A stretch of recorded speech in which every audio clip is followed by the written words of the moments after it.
어제 넘어져도 오늘 일어나면 되고 100번 넘어져도 100번 일어날 수만 있으면 된다. 그리고 말만 번지르르 하게 하는 사람이 제일 매력이 없다고 생각해요. 그건 거짓말과도 크게 다르지 않고 결국엔 바른 사람이 성공을 한다라는 거예요. 그러니까 고객에게 사실은 그만큼의 좋은 질이 아닌데 그렇게 해서 속여서 팔았어요. 잠깐의 이득은 얻을 수 있고 결국에는 안녕하세요. 저는 퍼플랭이라는 영수 전문 학원을 운영하고 있는 교육사업가 구지현이라고 합니다. 영어 이름은 KT라고 하고요. 저희는 다 영어로 이름을 지어서 생활하고 있습니다. 저희 10대 마무리 때부터 좀 시작을 해봐야 될 것 같은데요. 일단 이럴 수밖에 없는 환경에서 좀 자랐던 것 같아요. 당시에 집이 가난한 편이기도 했지만 조금 남들보다 일찍 사회생활을 시작하게 됐었던 것 같아요. 대학이라는 걸 왜 가느냐에 대한 질문에 답을 찾지 못한 상황이라서 19살 때 대학 진학을 하지 않았었고요. 사회랑 생존에 대해서 치열하게 고민을 하게 됐던 시기였던 것 같은데 나이가 어리고 경력도 없고 여성이고 굉장히 사회에서 봤을 때 되게 입지였기 때문에 어떻게 하면 같은 시간 내에 더 최대한 많은 돈을 벌까 그런 생각을 하다 보니 남들이 제일 기피할 수밖에 없는 3D의 서비스 업종에서 일을 많이 했던 것 같아요. 그때 많게는 3샵까지도 계속 했었고 전단지 알바부터 시작해서 뷔페 알바, 횟집 알바, 카페 그리고 보통 그때 당시 폰파리라고 하는 KT에서 휴대폰이랑 TV 파는 것도 했었었고요. 그때는 지금 같은 법이 없어서 예를 들어 고객이 전화를 해서 아무 이유 없이 10원짜리 요구 계속 한다고 해도 제가 절대 끊을 수 없고 다 감당을 해야 됐었고 그러다 보니까는 이런 사회의 체계에 대해서 고민도 되게 많이 하게 됐던 것 같고 혹은 나를 KT라는 대기업에서 일을 할 때 어떤 서비스에 대한 뒷감당을 정말 개인 영업사원이 다 지어야만 하는 상황이었어요. 그래서 모든 배상과 변상을 개인이 다 해야 하고 이런 거를 보면서는 대기업의 운영체계에 대해서 되게 고민을 많이 했던 것 같아요. 내가 나중에 대기업을 운영하게 된다면 어떤 식으로 할까? 그 책임을 과연 개인 사원이 지는 게 맞을까? 혹은 주말이나 이런 거 상관없이 고객이 전화 오는 거예요. 응대를 하면서 그때 이제 전화 공포증이 생겼었는데 그게 맞을까? 혹은 개인의 행복에 대해서 보장해주는 어떤 사내 규칙이라는 것들이 있어야 하지 않을까? 라는 고민을 했었는데 제가 그 카드사 그만두고서 얼마 후에 그 법이 생겼어요. 이제 막 욕설을 하면 끊을 수 있다 라는 법이 생겼어요. 이런 또래와는 조금 다른 10대 후반, 20대 초반을 보내면서 삶에 대해 되게 치열하게 고민을 하는 시간이었던 것 같고 어떻게 보면은 그 경험들이 지금의 사업을 운영하는 데 도움이 많이 됐던 게 둘의 결단을 내려야 하는 때가 있었어요. 내가 성공을 해야겠는데 3잡까지 해도 삶이 크게 달라지지 않고 내가 버는 수입에 큰 변화가 없는데 어떻게 해야 할까 라는 고민을 하면서 저는 성향이 예술적인 사람이라 원래도 글을 쓰는 직업을 목표로 했었고 혹은 노래하는 거, 미술적인 부분, 디자인적인 부분 이런 걸 되게 좋아했었어서 그걸로 성공을 한번 노려볼 것인지 아니면 사람들이 나에게 필요로 하는 것 중에 성공을 하게 해줄 요인들이 있는지 고민을 했고 영어가 좀 경쟁력이 있겠다라는 생각을 했어요. 빨리 결단을 내렸고 세종시에 올라온 것 또한 신도시고 도시가 발전해 나가는 상황이니 블루오션이다. 내가 여기서 도시와 함께 자리를 잡아갈 수 있겠다. 여기서 시작을 하면서 말단 선생님부터 시작을 했는데 그때 당시에도 저는 어디서 일을 하든 내 가게다 라고 생각을 하면서 일을 했었던 것 같은데 나는 여기에 팀장이다. 혼자 스스로 계속 아이디어를 내면서 일을 했었어요. 이렇게 하면 좋을 것 같다. 이렇게 수업을 진행하면 어떨까? 이런 관리 체계가 있으면 어떨까? 이런 아이디어를 냈었고 감사하게도 항상 오픈하는 매장에서 일을 하다 보니 그런 아이디어들을 반갑게 맞아주시는 분들이 계셨고 그래서 계속 챌린지를 할 수가 있었고 오롯이 저의 성장이 됐던 것 같아서 그때도 느꼈던 거지만 돈을 받고 성장을 하고 있구나 그런 생각을 했었어요. 그러면서 나라는 사람에 대한 경쟁력이 이 시장에서 어느 정도인지를 테스트를 해봐야 되겠다라는 건 다른 사람 밑에서 일을 하면서 좀 승진을 하는 속도라든지 아니면 연봉이 올라가는 속도라든지 이런 걸 들으면서 좀 테스트를 할 수가 있었고 내가 가지고 있는 영어가 얼마나 이 시장에서 경쟁력이 있는가에 대해서 테스트를 해봐야 되겠다라고 마음을 먹었을 때는 혼자 과외를 시작을 하게 됐던 그랬을 때 생각보다 되게 단기간에 수업이 다 차고 그때 월 1,000만 원이라는 매출을 달성을 하면서 그때는 거의 다른 부가비용이 나가는 게 없으니까 거의 다 수입이었죠. 그렇게 달성을 하면서 그 생활을 지속을 하게 됐을 때 저의 체력이 곧 매출이었기 때문에 그게 더 소모될 일만 남았고 지금 이제 시스템이 필요하겠다라는 결단을 또 생각보다 빨리 내렸고 자연스럽게 학원을 오픈을 하게 됐고요. 학원을 오픈할 때부터 처음에 저의 목표는 계속 오프라인만 하는 건 아니었고 앞으로의 시장도 교육적인 부분도 계속 바뀌고 AI가 도입이 되면서 변화가 있을 거라는 생각을 했고 오프라인을 운영만 하는 것은 공부방과 다름이 없다. 이걸로 크게 성공을 하려면 결국에 온라인과 병행을 해야 되겠다라고 생각을 했고요. 오픈을 할 때부터 그 롤모델이 있었어요. 현승원 대표님이 운영을 하시던 3J 에듀라는 기업이 있었는데 그분도 저랑 비슷하게 이런 형태로 오픈을 하셨고 굉장히 빠르게 회사가 커졌었고 지금은 엑시스를 하셨지만 온오프라인을 병행하는 형태를 하셨었거든요. 근데 저는 저만의 루시드 어법이라는 새로운 어법이 있기 때문에 좀 더 경쟁력이 있겠다라고 생각을 했어요. 그래서 처음 시작할 때 15년 계획을 세웠어요. 나는 이 사업을 이 정도 사이즈까지 확장을 할 것이고 그렇게 가기 위해선 이런 과정이 필요할 것 같고 물론 아웃라인을 잡은 거고 가면서 계속 세세한 부분 변화를 할 거라는 생각을 당연히 했어요. 어느 정도의 위치에 올라가면 그때의 저도 레벨이 다를 테니 그때 내가 볼 수 있는 시야와 지금 내가 보는 시야는 무조건 다를 것이다. 대비들은 미리 다 해놔야 하는 상황이다. 라는 생각을 했고 이건 그냥 나왔던 건 아니고 제가 처음에 과외를 시작했을 때는 월급이 180만 원이었거든요. 근데 과외라는 특성상 제가 마케팅을 그때 했던 것도 아니고 그냥 정말 입소문으로만 들어왔었기 때문에 좀 월급이 오를 때까지의 시기가 있었어요. 근데 저는 그때를 오히려 잘 됐다. 지금이 내가 경제와 사업에 대해서 공부를 할 때다라고 해서 정말 미친 듯이 공부를 했어요. 성공한 사람들은 어떻게 성공을 했을까? 그 사람들의 아이템을 막 찾았던 게 아니라 그 사람들의 마인드, 시간을 활용하는 법, 남의 지식을 뺏어오는 법, 뭐 이런 것들에 대해서 되게 많이 고민을 했던 것 같아요. 지금이 5년 차인데 지금은 계획한 대로는 98% 다 이루어졌어요. 앞으로의 굉장히 큰 변화가 있을 거라고 생각을 하고 5년 후에는 제가 세운 계획에 좀 수정을 해야 될 때가 오지 않을까라는 생각을 하고 있는 상황이고요. 절대 가볍게 시작한 사업도 아니고 인생을 정말 다 걸고 해야 된다라는 생각을 하면서 시작을 하게 됐습니다. 초반이다 보니까 아무래도 월 매출 정도를 기준으로 시작을 했었고요. 그 과외하던 아이들이 그대로 와서 흑자로 시작을 할 수가 있었지만 그만큼 거의 없었기 때문에 운영이 될 수 있었던 상황이에요. 감사하게도 매년 200%씩 성장을 해서 1,000, 2,000 이렇게 월 매출이 뛰다가 지금은 3,000 정도까지 되고 있는 상황이라고. 그 초반의 목표들에는 뭐 이런 것들이 있어요.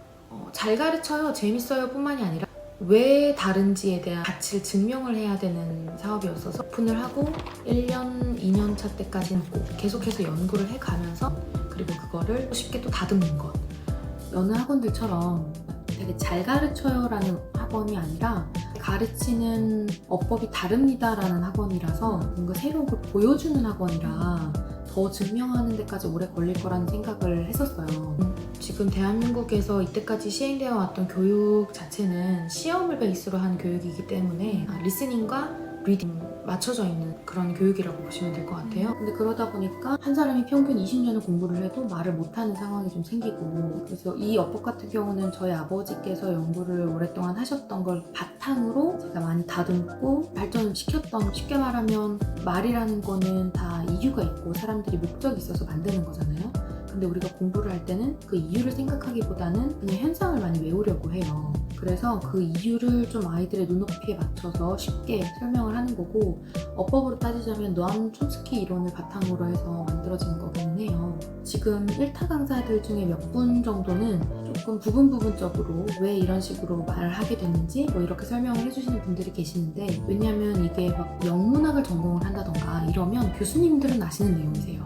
근데 그거를 초등학교 저학년부터 전 연령으로 대상으로 풀어내기가 쉽지가 않아서 그랬던 거긴 한데 아마 저희 아버지 누군가는 해야 되는 일이란 생각으로 하셨던 것 같고 되게 러프하게 만들어졌던 걸 저는 조금 더 다양하게 전 연령이 할 수 있게끔 또 단어적인 부분 같은 경우도 단어를 무작정 외우는 게 아니라 단어도 만들어진 원리라는 게 있고 사실 되게 쉬운데 모든 걸 다 외우려고 하지 않아도 뭐 이런 걸 바탕으로 해서 만들게 됐고요. 오늘은 이론을 깊게 설명드리는 인터뷰는 아니다 보니까 퍼플랭의 지금 진행 상황은 오픈한 지 2년 반이 됐고 매년 200%씩은 성장을 해오고 있는 추세긴 했는데요. 지금 제가 봤을 때는 이제 피봇을 한번 해야 하는 상황이고 여기서 퀀텀 점프를 하기 위해서 에너지를 모으고 있는 상황이라고 보시면 될 것 같아요. 개인적으로 시간을 많이 활용을 하고 있는 것들 중에 하나가 교재 연구라든지 어법 연구에 대해서는 굉장히 꾸준하게 이루어지고 있고 정보화 시대잖아요. 그래서 되게 많은 정보들이 포진을 해야 있는 상황이기 때문에 경쟁력은 결국에 나에게 필요한 정보를 얼마만큼 어디서 얻을 수 있는지를 아는 것이라고 보거든요. 그래서 되려 직접 발로 뛰어서 교재 연구를 많이 하는 것 같아요. 왜냐하면 교재를 잘 만드는 곳들은 되게 많아요. 대부분 다 잘 만들어요. 교재 퀄리티가 많이 올라갔는데 그런 데는 보통 마케팅을 잘 못하더라고요. 그래서 숨겨진 원석을 발견을 하려면 책을 보는 수밖에 없다. 영업사원의 말을 듣는 게 아니라 책을 보고 판단을 한다. 저는 그런 교재들을 발굴을 하려고 많이 애를 쓰고 발굴이라고 하니까 드리는 말씀인데 퍼플랭에서 자체 교재도 제작을 해갈 거고 하고 있는 상황이고 저희가 진행하고 있는 어법 자체가 기준에 존재하는 게 아니기 때문에 그런데 다만 지금 나와 있는 출판사들 중에 일 잘하는 곳이 굉장히 많거든요. 그래서 그런 부분에 있어서는 발굴을 하려고 한다 라고 보시면 될 것 같습니다. 그래서 지금 퍼플랭의 구성원이 저를 포함해서 8명인데 지금은 이렇게 오프라인으로 본점을 하나 운영을 하고 있는 상황이고 저도 수업을 하고 있는 상황인데 제가 진행하고 있는 수업은 앞으로는 점점 줄어들 거라고 예상을 하고요. 대신 좀 더 사업적인 부분에 매진을 해서 이 어법이 좀 더 완성도 있게 들어가는 법 그리고 이걸 이제 인터넷 강의로도 만들고 나아가서는 연령이라든지 개체에 나눠서 여러 가지로 인터넷 강의도 제작을 하려고 하고요. 강의 부분에 있어서도 저는 기존에 존재하는 학습적인 강의도 좋지만 이 전체를 이야기처럼 풀어가는 강의도 구성을 준비를 하고 있고 그리고 제가 과외를 했던 경험을 되살려서 보면 아이들마다 성향이 달라서 개인으로 해야 잘 되는 아이들이 있어요. 1대1 선생님이 더 필요한 친구들이 있거든요. 혹은 저희 이제 오프라인 수업은 프리미엄으로 관리가 되고 있다 보니까 가격도 조금 있는 편인데 그 정도가 감당하기가 좀 어려운 친구들을 위해서 비교적 저렴한 라인으로 1대1로 과외 선생님처럼 진행하는 강의를 또 만들려고 하고 있어요. 또 하나가 지금 현재 존재하고 있는 교육계에서 학생들 관리적인 측면에 있어서 조금 아쉬운 부분들이 많아요. 예를 들어 내가 학부모 입장이라면 홈페이지라던가 앱이라든지 딱 열었을 때 한 번, 두 번, 세 번의 클릭으로 우리 아이가 지금 어딜 배우고 있고 어떤 식으로 수업이 진행되고 있고 뭐가 부족하고 집에서는 뭘 좀 도와주면 좋고 단어 시험은 쳤는데 이 전체 기록이 보인다든지 출결은 어떻게 되고 있다든지 선생님과의 상담은 어느 주기로 이루어졌다든지 뭐 이런 게 한눈에 확 보여야 간명하다라고 느낄 것 같은 거예요. 근데 그거를 하려니까 홈페이지 개발도 해야 되고 앱 개발도 해야 되고 요즘 스마트한 교육 방식이라고 하면서 AI도 많이 도입을 하고 패드로도 수업도 많이 하시고 한데 저는 그래도 교육은 계속 아날로그적으로 이루어져야 된다고 보거든요. 교육은 사람이 진행을 해야 해요. 왜냐면 사람은 정해져 있는 루트가 없기 때문에 10명이 있으면 10명의 성향이 존재한다고 할 만큼 다르기 때문에 그래서 제가 뭐 투자자분이나 대표님들을 만나면 이 교육 사업은 미래가 조금 불투명하지 않나 그런데도 왜 이걸 선택했냐라고 많이들 하시는데 교육을 완전히 AI가 대체할 때까지는 생각보다 좀 더 오랜 시간이 걸릴 거라고 저는 보고 있고요. 오히려 툴을 이렇게 이용하는 건 가능하지만 결국에는 그 툴을 활용해서 직접 티칭을 하는 건 사람이 해야 된다라고 생각을 하고 있어요. 그래서 저는 이걸 비전이 있다고 보고 스마트한 교육으로 돌아가서 말씀을 드리면 그렇게 하더라도 그거를 어떻게 잘 응용해서 활용할 수 있는가에 대한 건 굉장히 또 지혜로워야 된다고 생각을 해요. 현재 MZ세대는 우리가 이때까지도 보지 못했던 시대의 또 한 장면이잖아요. 그러니까 사실 굉장히 교육 전문가가 아니고서는 이 MZ세대의 10년 후를 예측하기가 어려워요. 우리 때와 다르게 너무 어릴 때부터 미디어에 노출됐던 이 세대들이 10년 후엔 어떤 양상으로 이걸 표출해낼지 아웃풋이 어떻게 사회에 영향을 미칠지에 대해서 고민을 하면서 접근을 해야 되는 부분이라 지금 아이들이 공부를 할 때 집중력이라든지 모든 부분에 있어서 환경적인 부분이 예전만큼은 아니라고 봐요. 그거를 그냥 불평을 하고 탓할 게 아니라 이걸 되려 이런 환경에서 아이들이 더 잘 할 수밖에 없게끔 만드는 장치들을 만드는 건 어른들의 몫이라고 생각을 해요. 그래서 그걸 위해서 앱 개발이라든지 생각을 하고 있어서 지금은 퍼플랭에서 좀 투자를 좀 준비를 해서 받고 좀 더 좋은 동료분들을 모셔와서 좀 피봇을 계획을 하고 있습니다. 지금 이제 퍼플랭이 투자를 받으면 바로 당장 진행할 수 있는 부분은 학생 관리에 좀 더 철저하게 들어갈 수 있는 홈페이지 제작이나 앱 제작, 그리고 전문적인 팀을 형성을 해서 교재에 대한 좀 더 완성도 있는 연구도 들어갈 거고요. 또 마케팅 팀도 따로 개설을 해서 전문적인 서포트를 받을 수 있도록 시스템과 체계를 좀 잡아 나갈 계획이고, 저는 당장 있는 아이들이 항상 우선이라고 생각을 하거든요. 그 아이들의 즉각적인 교육 환경 개선, 이런 부분에 좀 더 힘을 쓸 생각입니다. 사업을 시작하면서부터는 내가 하는 일이 굉장히 가치 있는 일이구나, 내가 하는 일은 결국에 더 나은 세상을 만드는 것에 일조하는 일이구나, 걸 많이 깨닫게 됐어요. 어떤 사람이 어떻게 생각을 하고 살아가느냐가 세상을 굉장히 크게 바꿀 수도 있구나라는 거를 요즘은 더 느끼는 게, 우리 어렸을 때 하늘을 나는 자동차, 전기로 가는 자동차 생각만 했지만 일론 머스크라는 한 사람이 그걸 실제로 만들어버리고 개인이 우주선을 발사하고 화성에서 사는 미래를 그리고, 근데 이게 정말 다 터무니없지 않은 사회가 됐잖아요. 스티브 잡스가 애플을 만들어버리고, 그러니까 한 사람이 결국에는 다음 세대를 바꾸는 게 가능한 시대가 된 거예요. 물론 모든 사업의 기본은 고객에게 선택받을 수 있는 걸 파는 거예요. 제품이 경쟁력이 있으려면 경쟁력 있는 상품의 질, 메리트가 있어야 된다고 보는데, 결국에는 그게 사람이지 않나라는 생각을 하게 됐어요. 이 영상을 찍는 것도 사실 제가 대단한 사람은 아니지만 이런 사람이 이런 생각을 하고 있다는 걸 알려드리기 위해서 정도? 정말 그 이상도 이하도 아닌 것 같거든요. 근데 그런 의미에서 제가 지금 하고 있는 일은 굉장한 일인 거예요. 내가 가르친 아이들 중에 일론 머스크가 나올 수도 있고 스티브 잡스가 나올 수도 있고, 그래서 내가 하는 일은 미래를 바꾸는 일이다, 새로운 세대를 양성해내는 일이다 라는 생각을 가지고서부터는 더 진심이 됐던 것 같고요. 우스갯소리로 이제 고3을 저는 8년, 9년째 이제 살고 있다라고 얘기를 하는데, 그럼에도 불구하고 일이 되게 재미있고 막 월요일이 기다려지고 하는 건 그만큼 가치가 있는 일이라는 거를 알고, 실제로 포플랭에서 영어를 졸업해서 영어가 되게 자유로워졌다라는 친구들을 보면, 결국에는 제가 학부모님들한테 말씀을 드리는 것도 우리가 주고자 하는 궁극적 가치는 시간을 선물하는 거라고 얘기를 해요. 20년 동안 하던 걸 5년 만에 해버리면 15년이라는 시간을 아끼는 거잖아요. 근데 100세 인생에서도 15년은 되게 큰 부분이거든요. 그리고 더 궁극적으로 양성해내고자 하는 인재는 자기 주도적인 미래를 그려내는 인재예요. 이제는 더 이상 정형화된 시험에서 통과해낸 인재가 과연 얼마만큼 사회에서 영향력을 펼쳐낼 수 있을 것인가에 대한 의문점이 생기기 시작했다는 거고, 그렇기 때문에 교육이 변화하는 거를 두 눈으로 보면서 자라는, 그럼 그런 세대들 중에서 앞으로 어떤 아이들이 경쟁력이 있어질 거냐, 어떤 아이들이 사회를 이끄는 무리가 될 것이냐를 봤을 때 주도적인 미래를 그려나갈 수 있는 사람이 경쟁력이 있다라고 봐요. 예를 들어서 모두 다 군인인 사회에서 예술가가 있다면 되게 튀겠죠. 근데 결국에 그 다음에 오는 시대가 예술의 시대라면 그 사람이 선구자가 되는 거거든요. 지금 모두가 다 수능이라는 혹은 대학이라는 그 바늘구멍을 통과하기 위해서 공부를 10년을 해갔던 세대의 끝말이라고 봐요.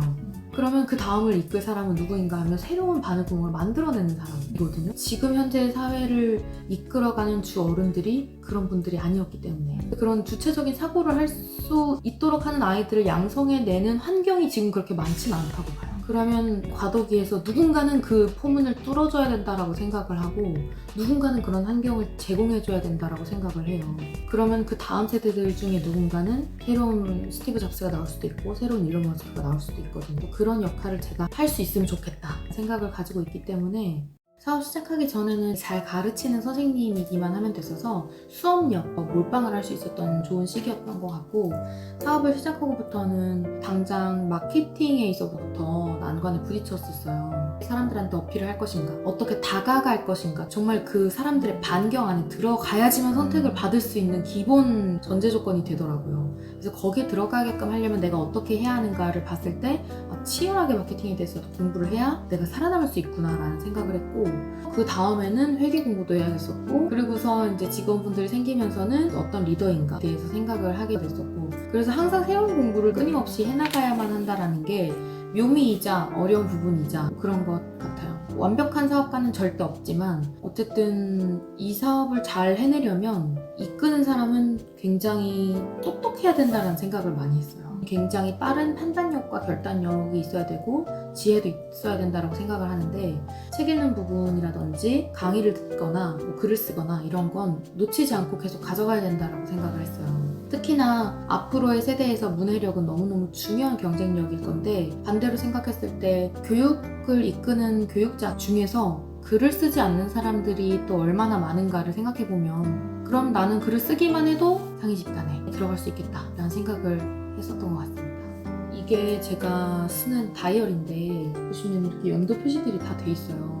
제가 사업하면서 배우는 부분 혹은 그날 있었던 부분들을 글로 많이 풀어내고 있거든요. 올해 제가 느꼈던 부분 중에 하나도 저에 대해서 굉장히 치열하게 알아가야 하는 시기라는 생각을 했는데, 그렇지 않으면 타인을 이해하기가 어렵고, 타인을 이해한다라는 것은 결국에는 고객의 마음을 이해하는 것, 슬럼프를 극복하는 것 또한 같은 부분인 것 같아요. 처음에 오픈을 하자마자 번아웃이 되게 세게 왔었어요. 그때 당시에 오픈하고 초반이니까 더 열심히 해야 된다라고 생각을 했지만 학부모님들의 연락이 너무 부담스럽더라고요. 전화 공포증이 심하게 왔어요. 그때 자괴감도 되게 들고, 나는 지금 되게 열심히 해야 되는 대표인데 이러고 있으면 어떡하지? 근데 정말 몸이 안 움직이는 거예요. 아침에 눈을 못 뜨겠는 거예요. 그래서 그때 하루에 3시간씩을 걸었어요. 걸으면서 생각 정리도 하고 그냥 무작정 그렇게 했었던 것 같은데, 지금은 이제 왜 그래야 되는지는 알아요. 마음이 힘들면 몸을 움직이고 몸이 힘들면 마음을 쉬게 하면 된다라는 걸 지금은 아는데 엄청 뛰었던 것 같아요. 정말 새벽에 다 잘 때 뛰어요. 근데 그렇게 뛰면 살아있음이 좀 느껴지거든요. 그럼 다시 숨을 쉬고 또 하루를 또 살아내고 이랬던 것 같은데, 이제는 그걸 조절해내야 하는 것 또한 저의 태스크다. 왜 그러잖아요. 재벌들이나 기업 총수들 보면 그분들이 아프면 주식이 후두둑 떨어지잖아요. 그 사람이 결국에는 그 기업의 경쟁력이기 때문에 그런 거라는 걸 저도 마찬가지로 생각해요. 저는 제가 감당을 하고 책임을 져야 할 미래의 새싹들이 100명가량 있고, 같이 일하시는 분들도 저를 믿고 같이 일을 해주시는 거기 때문에 그런 책임감을 생각하면 내 자기관리 또한 경쟁력이다 라는 생각을 해서 지금은 무조건 아프기 전에 관리를 하는 게 나의 역할이라고 생각을 해요. 마음 관리도 하고 몸 관리도 하고, 그래서 글도 쓰고, 오늘 쌓였던 감정이나 스트레스를 그날 다 정리를 해야 내일 또 새롭게 시작을 할 수가 있어요. 물론 매일 잘 되진 않지만 사람인지라. 제가 생각했을 때 포플랭의 최고 목표? 사업적으로는 루시드어법을 모든 사람들이 알게 되는 것, 사람들이 루시드어법으로 해서 시간을 아끼는 것, 그러니까 이게 공교육에서까지 진행이 되는 것 목표고요. 사이즈의 차이는 있을 수 있지만 전국에 있는 사람들이 다 알게 되지 않더라도 그 과정에서 포플랭을 결국에 접하고 인생이 바뀌는 아이들은 지금처럼 계속 생길 거기 때문에 100% 이룰 거라고 확신을 하는 리더로서는, 제가 그 토스의 이승건 대표님의 인터뷰라든지 연설을 되게 인상 깊게 봤었는데, 그분도 7.8kg에서 성공을 하신 거였는데 그 초반에 팀원들이 계속 같이 가셨대요. 한 사업이 망하고 몇 개월 동안 월급을 못 주는 상황임에도, 이제 다 손을 놔야 되는 상황임에도 한 번 더 혈연이나 지연이 아니라 정말 그냥 일로 만난 사이임에도 같이 가셨던 분들이라고 해요. 정말 대단한 거라고 생각을 하거든요. 그 정도로 리더로서 믿음을 줬다라는 거기 때문에 저도 이 포플랭이 혹시나 제가 원하는 만큼의 성공을 하지 않더라도 계속 도전해야 되겠다라고 생각한 여러 가지 리스트들을 가지고 있기 때문에, 그런 과정에 갈 때도 같이 한 번이라도 있어주는 어떤 팀원이 있다면 그럼 리더로서는 성공하는 거다라고 궁극적 목표를 두고 있고, 개인으로서는 스노우팍스의 김승호 회장님을 되게 존경을 하는데, 그분이 말씀하시는 건 결국엔 다른 사람이 성공을 한다라는 거예요. 그러니까 고객에게 사실은 그만큼의 좋은 짓이 아닌데 그렇게 해서 속여서 팔았어요. 잠깐의 이득은 얻을 수 있고 결국에는 반짝 잠깐 높이 올라가거나 아니면 되게 망해서 끝이 나거나 이렇다라는 거예요. 그래서 지금 길게 이어가고 있는 기업들을 보면 결국에는 그 사람들이 선한 사람들이고 바른 사람들이기 때문에 가능했다. 그러니까 제가 초반에 말씀드렸던 사람의 경쟁력이라는 거랑 결국엔 맞닿아 있는 거고, 바른 생각을 하려고 되게 노력을 많이 하는 것 같아요. 예전에는 인생이 뜻대로 안 되고 막 스트레스가 쌓일 때마다 집에서 혼자 욕을 하고 막 이랬었거든요. 지금은 혼자 있으면 더 안 해요. 나쁜 생각은 오래 안 하려고 하는 것 같고, 그 생각으로 시간을 보내는 걸로 나를 잠식시키지 않으려고 노력을 많이 하는 것 같고, 차라리 댄스 음악을 틀어놓고 춤을 춘다든가 긍정적 에너지로 빨리 바꾸려고 노력을 하는 것 같고, 저는 사업에 대해서 진지하게 고민을 하면서 성공이랑 실패에 대한 정의를 내리게 되는데, 이건 확실하게 말씀드릴 수 있는 게, 실패는 본인이 멈췄을 때 실패를 하는 것 같아요. 사실 본인의 인생이잖아요. 누구도 나의 인생에 대해서 정의 내릴 수 없거든요. 의견일 뿐이지 정의 내릴 수는 없어요. 내가 10번을 망해도 11번째 다시 일어나면 결국 사람들은 성공했다고 기억을 하겠죠. 포기하지 않고. 그렇다라고 전 생각을 하거든요. 어떻게 보면 역사는 승자만 기억한다라고 잔인하게 설명을 할 수도 있지만 결국에는 그런 끈기는 누구나 가지고 있는 건 아니기 때문에 그게 더 대단하게 추앙을 받는 거라고 생각을 해요. 내가 멈추지만 않으면 실패하진 않는 거야. 성공하는 거야. 어제 넘어져도 오늘 일어나면 되고 100번 넘어져도 100번 일어날 수만 있으면 된다. 그 지구력을 가지고 있고 그 회복 탄력성을 가지고 있으면 된다라고 생각을 하는데 생각이 말이 되고 말이 행동이 되고 행동이 삶이 된다는 게 내면이 강인해지는 거를 저도 느끼는 거예요. 장점이라고 생각할 수 있는 것 중에 하나가 실행력인데 저는 일단 하거든요. 생각이 났으면 완성을 못하더라도 그냥 시작은 해요. 시작이 반이라는 말 있잖아요. 그래서 제가 업무 드릴 때도 일단 오늘은 시작 한번 해보세요 이렇게 말씀드리는 것도 그렇고 하면 보이는 것들이 또 다른 것 같고 그리고 말만 번지르르하게 하는 사람이 제일 매력이 없다고 생각해요. 그리고 그건 거짓말과도 크게 다르지 않고 그래서 애들한테 책 읽고 좋은 사람이 되라고 하면서 나는 그런 사람이 아니면 그 말은 공허하게 들리는 거죠. 어렸을 때 저는 저희 어머니가 항상 책을 읽는 걸 봤어요. 근데 저한테 읽으라고는 안 하셨던 것 같아요. 되게 재밌어 보였어요. 그래서 무슨 책이면 저게 뭐길래 저렇게 재밌을까 이런 생각을 했던 것 같아요.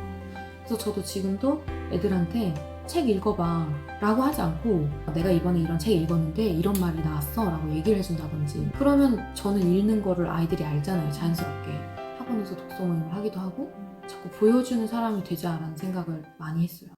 가족 경영으로 시작을 했던 거는 제가 봤던 사람들 중에서 제일 실행력도 많고 정말 주인의식을 가지고 일을 하는 사람들이 다 사실 저희 가족들이에요. 한 사람 한 사람이 되게 중요하다라는 생각을 했는데 저희 어머니 같은 경우는 워낙 경력도 많으시고 부산에서 잠깐 계셨지만 거기서 전체 1등을 계속 하셨던 분이라 굉장히 또 도움도 많이 되시고 스칼렛이라든지 사실 같이 해주시겠다고 했을 때 되게 감사했었던 저 혼자였으면 지금의 이렇게 매년 200% 성장은 힘들었을 것 같다라는 생각이 들고요. 혼자는 진짜 한계가 있는 것 같아요. 제가 아무리 열심히 갈아도 1.5배 정도밖에 못하는 상황인데 그나마 이렇게 같이 시작을 해서 시너지를 낼 수 있었다라는 거고 새로운 멤버들까지 8명 구성이 됐지만 각각 개개인이 추구하고자 하는 업무에 있어서의 목표 지점도 다를 것이고 그거를 또 실현해내려면 이제는 좀 팀이 또 필요한 단계이기도 해서 지금 상황에서 우리가 머리를 모아서 한 번 더 도약을 하게 된다면 그 다음 해부터는 300%씩 성장을 할 수 있지 않을까라는 생각을 하고 있고요. 그래서 점프를 할 때 또 어떤 모습일지 앞으로 포플랭이 나아가는 과정을 또 기대하면서 같이 지켜봐 주셨으면 좋겠다라는 바람이 있고요. 그동안 저도 절대 포기하지 않고